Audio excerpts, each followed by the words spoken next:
Para sa Celebrity Central Update, Daniel Padilla Echapueres sa house blessing ng mansion ni Catherine Bernardo. Sa ginanap nga kamakailan na house blessing ng mga Bernardo, ay hindi nga naimbitahan ang ex-boyfriend ni Catherine na si Daniel, pero ang nandoon ay ang nalilink ngayon kay Kat na si Alden Richards.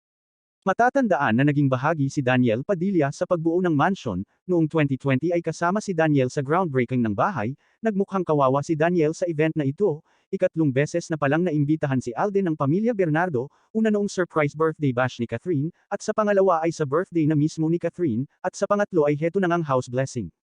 Sa naging hiwalayan ng dalawa ay si Daniel ang nalugmok ng husto, habang si Catherine ay umarangkada pa ang career, pero si Daniel ay naging napaka-negatibo na sa karamihan, dahil sa panloloko niya kay Catherine ng maraming beses, dagdag pa ang mga lumabas na kwento tungkol sa hindi magandang ugali ng aktor, subalit sa kabila ng lahat ay hindi nagsasalita si Daniel. Samantala, parehong nalilink si Catherine kay Alden Richards at Jericho Rosales, pero ang kay Alden talaga ang pinakamatunog. Ramdam din ng netizens na tanggap ng pamilyang Bernardo si Alden, gayunpaman, hindi pa rin nakamove on ang mga Aldab fanatics, naroon pa rin sa kanilang imahinasyon ang mag-asawa at may anak na daw sina Maine Mendoza at Alden Richards, tinawag pa nga nakabit si Catherine.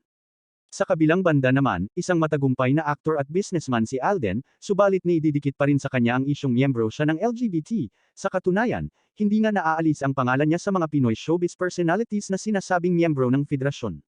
Samantala, napaka-positibo naman sa pangkalahatan nitong si Alden, sa netizens, kapwa-artista, at sa mga reporters, dahil sa kabutihan at kababang loob, lalong-lalo na ang marunong magpasalamat, at pantay-pantay ang tingin sa lahat na nakatrabaho niya.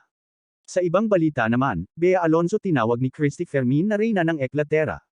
Dahil nga sa mga nangyayari sa relasyon nila ni Dominic Roque, sinasabing naghiwalay na sila at hindi na matutuloy ang kasal, pero nabalitaang natutulog pa di umano si Dominic sa bahay ni Bea na ikinagalit naman ng kanyang mommy. Ang mga pagbubura ng mga larawan ni Dominic sa kanyang social media account ay sinasabing nakahide lang daw, at ang pa-effect ng dalawa, gaya nung huli, nakita sa cellphone ni Dominic na naka-wallpaper pa ang larawan ni Bea. Kaya natatawag na Eklatera si Bea dahil sa walang kredibilidad ang mga sinasabi at ginagawa, bumaba na daw di umano ang premium ng actress. At sa huling chika natin, Christy Fermin hindi pa rin nakamove on kay Vice Ganda.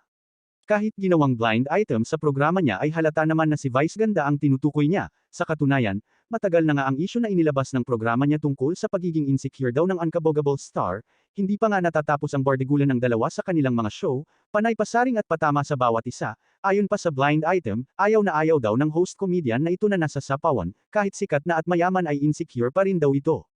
At dahil dyan, hindi na nakakapagtaka na bubuelta na naman si Vice. Para sa iba pang latest showbiz update, please subscribe Celebrity Central. Thank you very much.